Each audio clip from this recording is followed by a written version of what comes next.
যে আল্লাহ তাআলা আজকে আমাদেরকে এই এক নজরে কোরআন বইয়ের বুক লঞ্চিং সেরিমনিতে হোটেল শেরাটনের এই বলরুমে একত্রিত হওয়ার সুযোগ করে দিয়েছেন। আমরা পড়ছি আলহামদুলিল্লাহ। প্রতিশ্রুতিশীল প্রকাশনা সংস্থা সত্যায়ন প্রকাশনকে আমি অন্তরের অন্তঃস্থল থেকে মোবারকবাদ জানাতে চাই এরকম চমৎকার একটি প্রোগ্রামের আয়োজন করবার জন্য এবং দেশের প্রথিত যশা আলিম দ্বীন শিক্ষাবিদ সবাইকে একটা প্ল্যাটফর্মে একত্রিত করবার জন্য। আজকের প্রোগ্রামে আপনারা যারা উপস্থিত হয়েছেন আমি আপনাদের সবাইকে অন্তরের অন্তঃস্থল থেকে শুভেচ্ছা জানাতে চাই। আজকের প্রোগ্রামে উপস্থিত হয়েছেন এদেশের প্রথিত দিক ধর্মীয় এবং রাজনৈতিক নেতৃবৃন্দ সহ পুরো সত্যায়নের টিম। আমি আল্লাহর দরবারে শুকরিয়া যে এরকম একটি বড় কাজ আমরা শেষ করতে পেরেছি।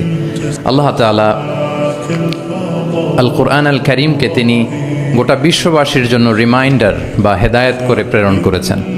মুসলিম অমুসলিম নির্বিশেষে আমরা অনেক সময় এই ব্যাপারটিকে এভাবে প্রেজেন্ট করি না।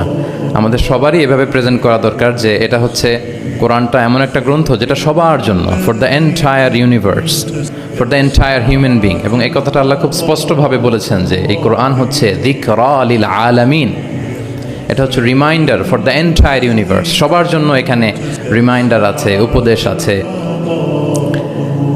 মুসলিম অমুসলিম নির্বিশেষে। এবং পাশাপাশি এই কিতাবটি সর্বশেষ আসমানি কিতাব আল কোরআন আল কারীম, এটি পৃথিবীর সবচাইতে, আমি প্রায় বলি যে সবচাইতে ইন্টারেক্টিভ একটা কিতাব, লাইফ ওরিয়েন্টেড একটা কিতাব, জীবন ঘনিষ্ঠ। এর চেয়ে বড় জীবন ঘনিষ্ঠ কিতাব আর হয় না। আমরা যদি অন্যান্য আসমানি কিতাবের সাথে কোরআনকে একটু কম্পেয়ার করি, আমরা দেখব যে অন্যান্য সব আসমানি কিতাব একবারে নাজিল হয়েছে। আপনারা ব্যাপারটি হয়তো অনেকেই জানেন যে তাওরাত, ইনজিল, জাবুর থেকে শুরু করে সুহুফ ইব্রাহিম ও মূসা, এ সবগুলো একবারে কাঠের ফলকে করে একবারে নবীর হাতে দেওয়া হয়েছে, যে এখানে কিছু আদেশ আছে, নিষেধ আছে, ডুজ এন্ড ডোন্টস, কিছু নির্দেশিকা একবারে দিয়ে দেওয়া হয়েছে। কিন্তু কোরআন হচ্ছে একেবারে ব্যতিক্রম, একবারে আসেনি। 23 বছরের একটা লং পিরিয়ড অফ টাইমে এসেছে। রাসূল সাল্লাল্লাহু আলাইহি ওয়াসাল্লাম ওনার জীবনে, সমাজে, পরিবারে, রাষ্ট্রীয় পরিমণ্ডলে যখনই কোনো সংকটের মুখোমুখি হয়েছেন তখনই সমাধান হয়ে হাজির হয়েছে কোরআন।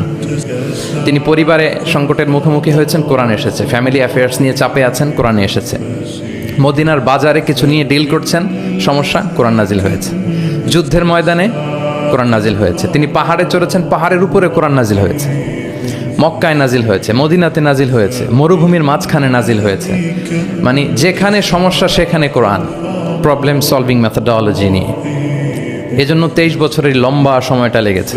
এজন্য এটা খুবই লাইফ ওরিয়েন্টেড, জীবন ঘনিষ্ঠ, ইন্টারেক্টিভ একটা কিতাব। মানুষের সাথে খুবই ইন্টারেক্ট করে কোরআন। যেখানে আমাদের সমস্যা ওখানে কোরআন এসেছে।